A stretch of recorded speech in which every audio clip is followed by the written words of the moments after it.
It was glitz and glamour as some of Harare's who's who stepped up for a good cause.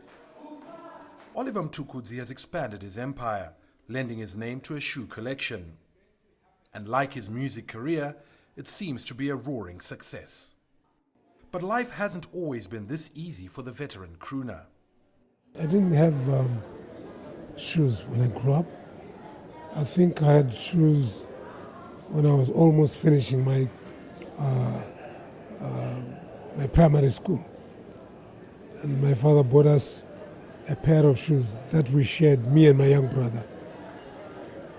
And when you have somewhere to go over the weekend, then you're entitled to the shoe. If you don't have anywhere to go, then whoever is entitled takes over the shoe.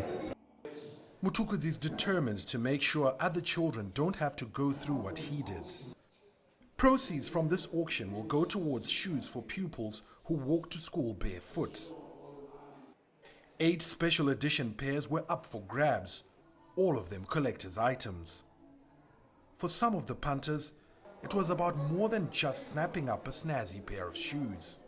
For me, to buy these shoes was very significant for me because I also started wearing shoes when I was nearly 10 years old.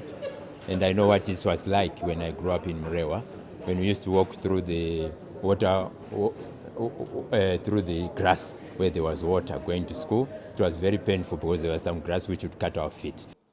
Mtukudzi is hoping his star power will make sure that changes for the next generation. So I thought I should do my part to cover up the painful tours of the children. And he's on track to do so, at the perfect time too.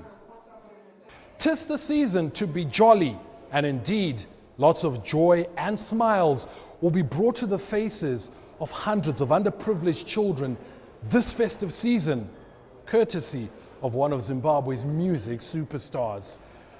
Farai Mwakutuya, CCTV, Harare, Zimbabwe.